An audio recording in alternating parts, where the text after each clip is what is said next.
माहूर तालुक्यात हुडहुडीने जोर धरला असताना तेथे अचानक पाऊस कोसळला।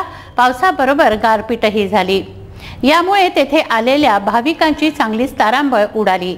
मेघगर्जनेसह पाऊस पडला, त्यामुळे पिकांचंही मोठं नुकसान झालं आहे।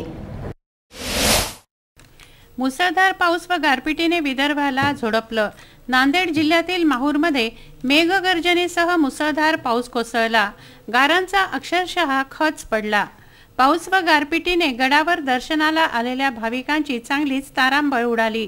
डोंगर दऱ्यांमध्ये वसलेल्या या दैवतांच्या दर्शनाला 12ही महिने गर्दी असते।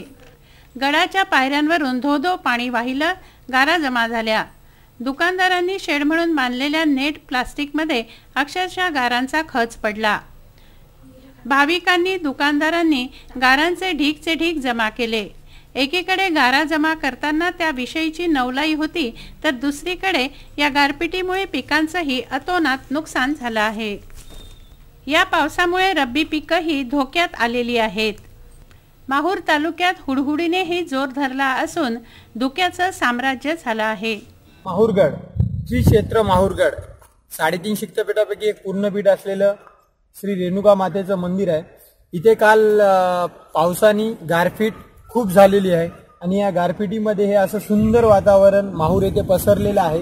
आणि या सुंदर वातावरणामध्ये तुम्ही बघू शकता की आम्हाला असं भास होत आहे की आम्ही काश्मीरमध्ये राहत असल्यासारखं आम्हाला भास होत आहे। या माहूरगडावर खूप असं छान वातावरण झालेलं आणि रम्य आणि सुंदर हे दृश्य बघायला मिळत आहे।